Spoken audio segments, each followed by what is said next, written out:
Allez, on est en live et on s'installe en live, c'est bien ça aussi le live, hein, la magie du direct comme on dit.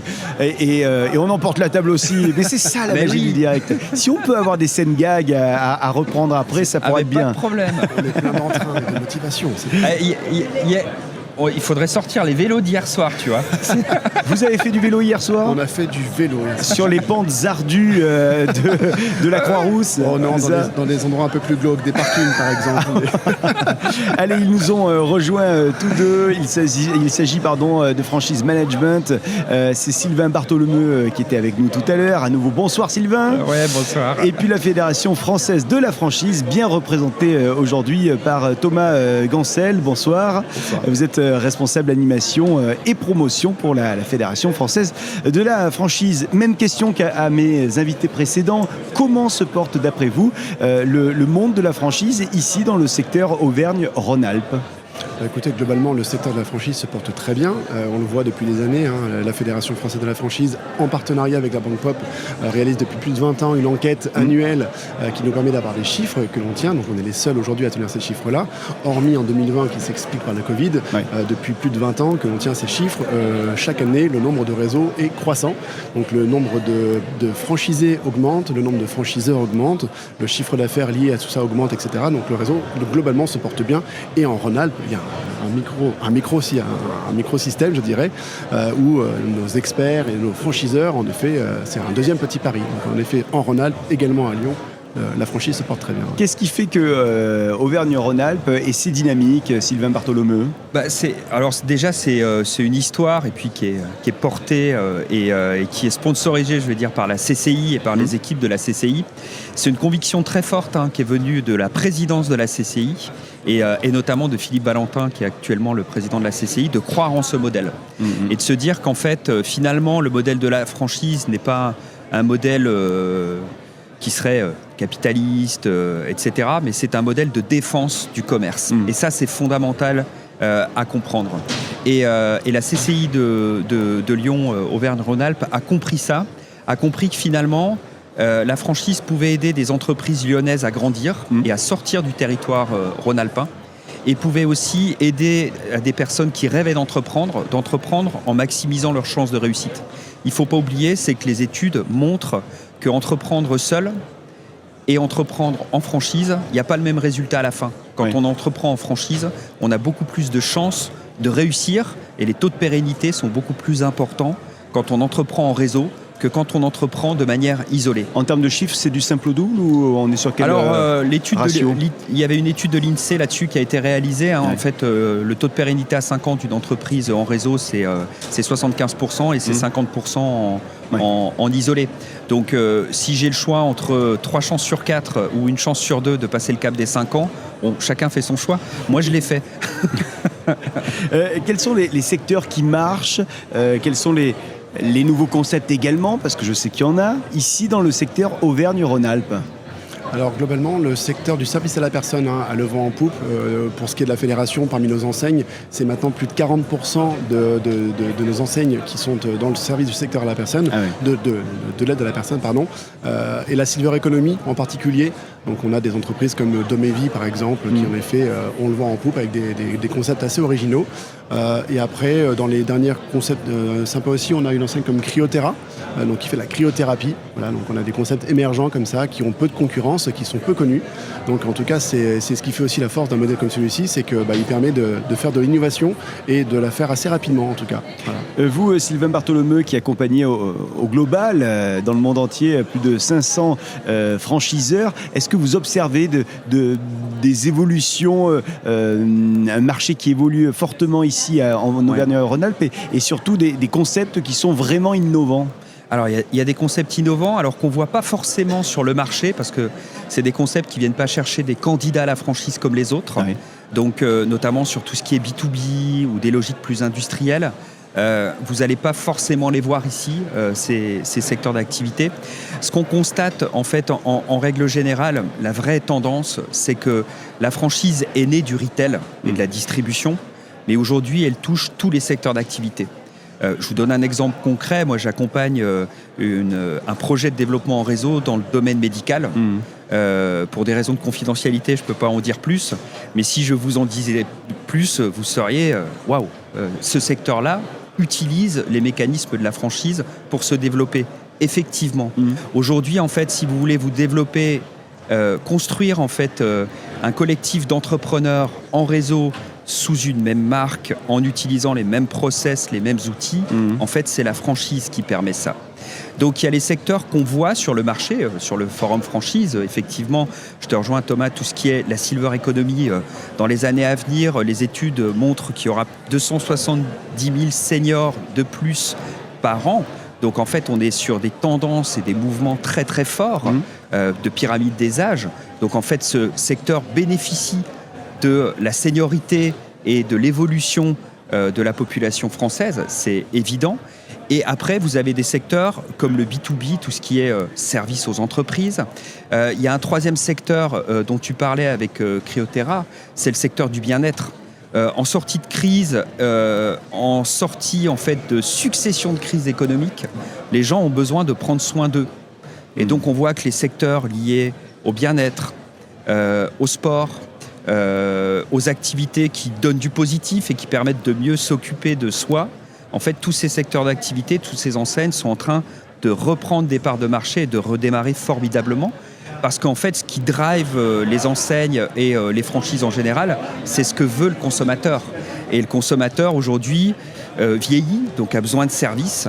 Et le consommateur a besoin de s'occuper de lui, de bien-être. Donc ces enseignes-là surfent sur ces tendances-là. Alors là, évidemment, on est positif et on regarde un petit peu avec une grosse loupe tout ce qui va bien. Il y a forcément des choses qui sont un peu moins positives. Là, aujourd'hui, dans les personnes que vous avez rencontrées, que ce soit du monde de la franchise ou des franchiseurs ou des franchisés, est-ce que vous avez ressenti des attentes particulières de certains, des choses peut-être qui ne sont pas encore là et vraiment qui sont attendues avec impatience ? Alors c'est plutôt dans les comportements, je dirais, il y a une vraie prise de conscience sur l'avenir. C'est-à-dire que depuis des années, la franchise, on sait que ça fonctionne. Et les franchisés, dans une économie où tout est positif, où l'argent était relativement peu cher, on pouvait investir et foncer un peu, je dirais, tête baissée. Et advienne que pourra, avec souvent des résultats positifs. Là, dans une période où c'est un petit peu plus difficile économiquement, avec toutes les crises successives que tu as évoquées, les franchisés s'interrogent et vont plus loin dans la démarche. On en parlait en préparant cela, c'était de dire, il y a des questions sur le démarrage, comment ça marche le démarrage, mais on se pose aussi des questions de la sortie. Comment on peut sortir? Comment ça se passe? Voilà. Donc on voit qu'il y a une vraie pédagogie qui est mise en place. On travaille tous à cela depuis des années, mais les gens, les potentiels futurs franchisés, se posent des questions, des bonnes questions, s'intéressent, s'investissent. Ils vont un peu moins tête baissée, mais par contre, ils vont avec une meilleure sérénité peut-être. En disant, je sais où je mets les pieds, je me suis vraiment bien renseigné, et si j'y vais, j'y vais sereinement. Sylvain Bartholomeu, un regard sur les franchiseurs, les franchisés également, bien sûr, sur leurs attentes. Je te rejoins sur ce que tu disais, Thomas. Je pense que les candidats à la franchise aujourd'hui, dans une période économique instable, ont besoin de réassurance et de sécurité. Donc je pense que ça, c'est vraiment le défi des franchiseurs. C'est de challenger en fait leur dispositif d'accompagnement pour fournir un maximum d'assurance, de sécurité, d'accompagnement pour les candidats à la franchise. Je rajouterai un élément essentiel, c'est la déontologie. Notre marché et notre organisation est drivé par un élément fondamental, qui est le Code européen de déontologie de la franchise, qui est promulgué, défendu corps et âme par la Fédération française de la franchise.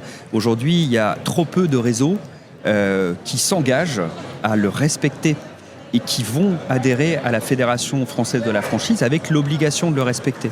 Donc moi, je rappelle que dans un contexte où les candidats ont besoin de sécurité et de réassurance, il y a des mécanismes pour apporter des réponses concrètes en ayant une éthique de la pratique, plus de déontologie, plus d'équilibre dans la relation contractuelle, plus de précision sur les conditions d'entrée et les conditions de sortie. Ça marche, mais si ça ne marche pas, qu'est-ce qu'on fait concrètement? Et ça permet aussi de fluidifier le marché et de permettre à des personnes de tester l'entrepreneuriat, d'essayer, en étant plus rassurés si les conditions se passent moins bien que prévu. C'est un marché qui maximise les risques, mais il n'y a jamais 100% de réussite, mais il n'y a jamais 100% de réussite quand on entreprend. Donc en fait, si ça se passe mal, qu'est-ce qu'on fait concrètement? Ça, c'est un point important.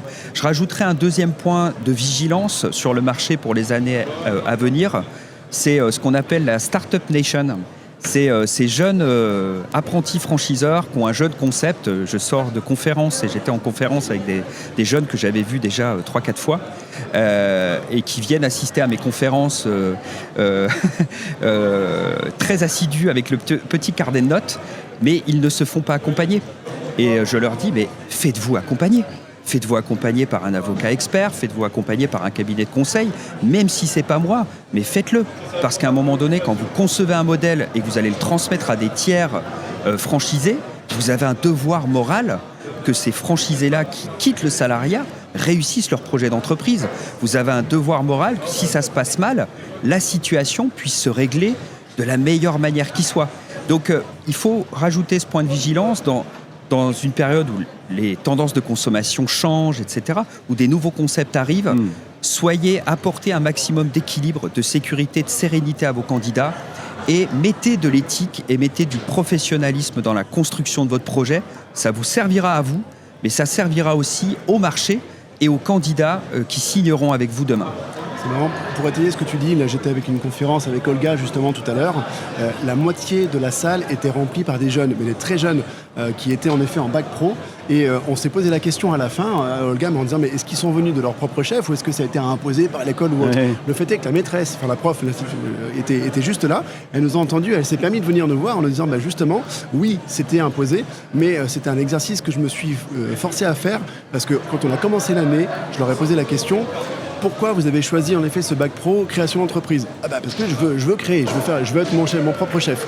Et en fait, elle a tenu à ce qu'ils viennent assister ici pour discuter avec les franchiseurs, savoir comment ça marchait, quelles étaient les attentes, comment devenir entrepreneur. Et on a trouvé la démarche super intéressante parce qu'elle a pris l'initiative de leur dire il y a plusieurs façons de créer et la franchise, c'est une façon pour vous, jeunes qui avez peu d'expérience, pour ne pas dire pas d'expérience, d'avoir un premier pied dans l'entrepreneuriat, accompagné, guidé, drivé. C'est jamais sûr à 100%, mais en tout cas, le taux d'échec est plus faible et la phase d'apprentissage, elle est énorme. Est-ce que vous êtes peut-être en conclusion d'ailleurs d'accord pour dire que finalement, le monde de la franchise, c'est un monde anti-isolement peut-être à mettre en opposition avec celles et ceux qui se lancent dans l'entrepreneuriat de manière solo? Oui, clairement, c'est un monde de réseau. La Fédération française, nous, on a un réseau de près de 200 adhérents aujourd'hui. Dans mon travail d'animation, c'est justement de faire en sorte de créer des moments de partage, d'échange de bonnes pratiques entre les réseaux, à travers des webinaires, des sessions de formation, des réunions d'équipe, etc. Donc c'est du partage à tous les niveaux. C'est nous du partage auprès de nos franchiseurs du partage avec leurs franchisés, à travers des conventions, à travers des réunions d'équipe, à travers des brainstorming. Et c'est ce qui fait, clairement, de mon point de vue, la force de ce modèle, c'est l'entraide, l'équipe, le réseautage, le partage, le fait qu'il y a des échecs, mais on les valorise. En partageant, on valorise les échecs et on fait en sorte de les limiter et ensemble de sauver ce qui peut l'être. Et puis, généralement, ça donne de bonnes réponses. Sylvain ? C'est un modèle, effectivement, anti-isolement, mais il ne faut jamais oublier que quand on vit en groupe, ça suppose de respecter des règles. Et donc, il y a des engagements. Et ça, en fait, dans la construction d'un réseau, c'est fondamental. Quand on est franchiseur et quand on veut devenir franchiseur et qu'on construit un collectif, c'est très bien. Mais comment on va s'exprimer ce collectif ? Comment on va vivre ensemble ? Quels engagements, en fait, on doit respecter dans l'intérêt général et dans l'intérêt du collectif ? Donc, effectivement, c'est un modèle formidable parce qu'il permet d'entreprendre à plusieurs sous une même marque, avec un même savoir-faire et puis en adressant les mêmes consommateurs. Mais ça suppose que le franchiseur et que les franchisés soient clairs sur les devoirs que ça suppose. Et donc ça, c'est important. Je pense qu'il y a des devoirs vis-à-vis du réseau. Je pense qu'il y a des devoirs vis-à-vis du modèle de franchise qu'on défend tous corps et âme, si j'ose dire. Mais en fait, il faut poser ces éléments-là parce que ça permet d'entreprendre de manière beaucoup plus sereine. Et je pense que ça rassure les candidats et que ça fera venir encore plus de personnes, plus jeunes parfois, de cette envie d'entreprendre à « j'entreprends en franchise demain ». On retient donc que c'est un secteur, le monde de la franchise, qui est dynamique, qui est innovant, qui est porteur de nombreux projets. Et on retient aussi que le secteur géographique de Auvergne-Rhône-Alpes, dans lequel se situe ce forum franchise Lyon, est lui aussi très dynamique. Merci à tous les deux d'être venus ici nous parler de nous faire ce bilan de cette journée ici à Forum Franchise Lyon. À bientôt et merci encore une nouvelle fois. Merci pour l'accueil. À bientôt. Salut et merci à vous de nous avoir suivis toute la journée. On se retrouve très vite sur l'officiel de la franchise, le site. Salut.